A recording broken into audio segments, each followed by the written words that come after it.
believed that wherever there was a concentration of floating chlorophyll, there should be fish available.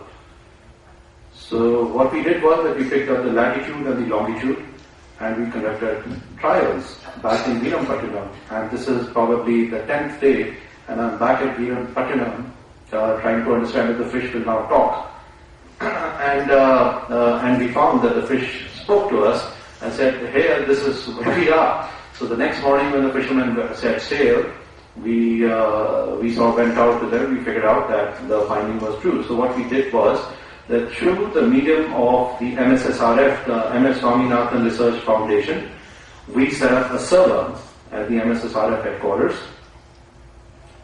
and we downloaded the data of the latitude and longitude through the invoice servers on the MSSRF servers, uplinked it using a service, and gave it to the guy that had a mobile phone in his hand through the medium of a blue service, and now he knew at what latitude and at what longitude should he travel.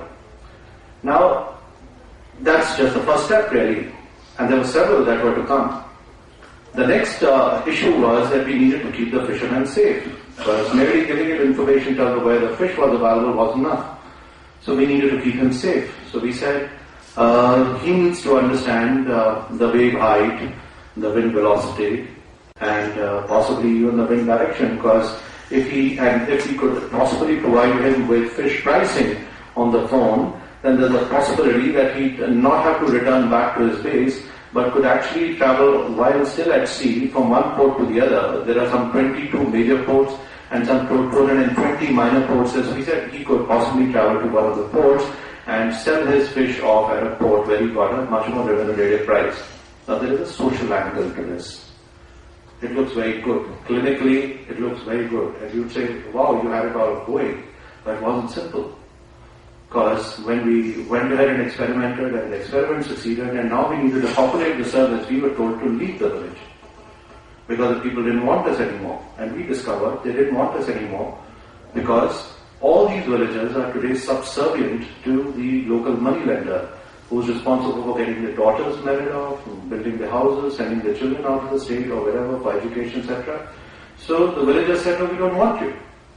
And we tried reasoning it with them, because this fellow who up until yesterday would bring me tea from his house while I stayed at his village was suddenly trying to tell me to leave. And we came up with that issue.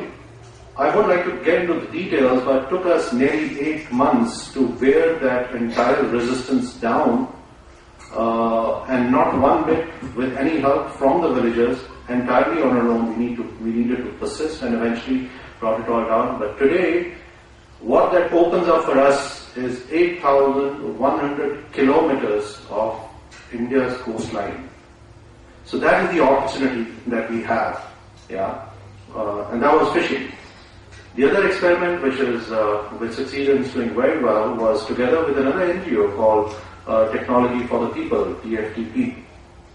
Rajan Varda, who was the mentor of that organization, today involved with the UN Solution Exchange, and Rajan's a good friend. And hey, we discovered Falaknuma, a small locality inside of Hyderabad, which is very, very steeped into, it's very traditional, very, very orthodox Muslim community.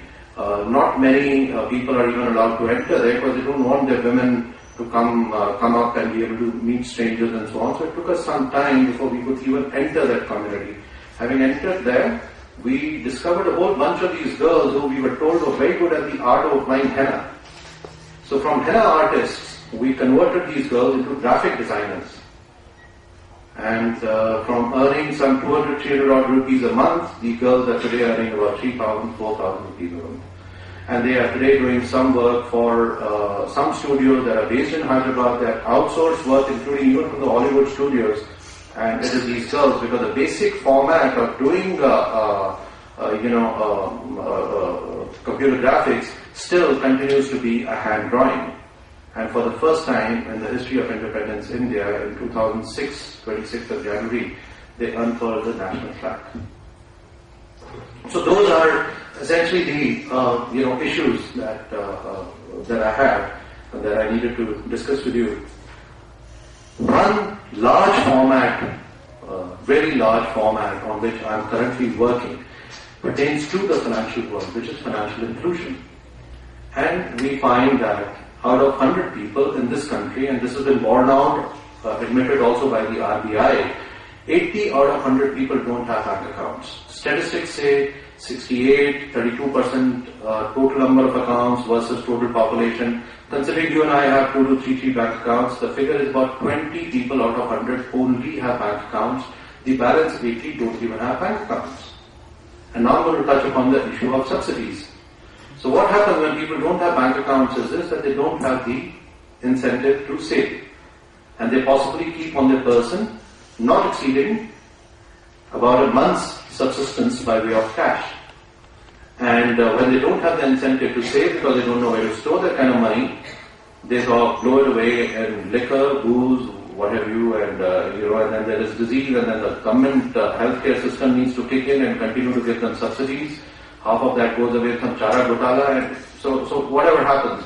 So education suffers, health suffers, and nothing really works out. I've personally visited several schools,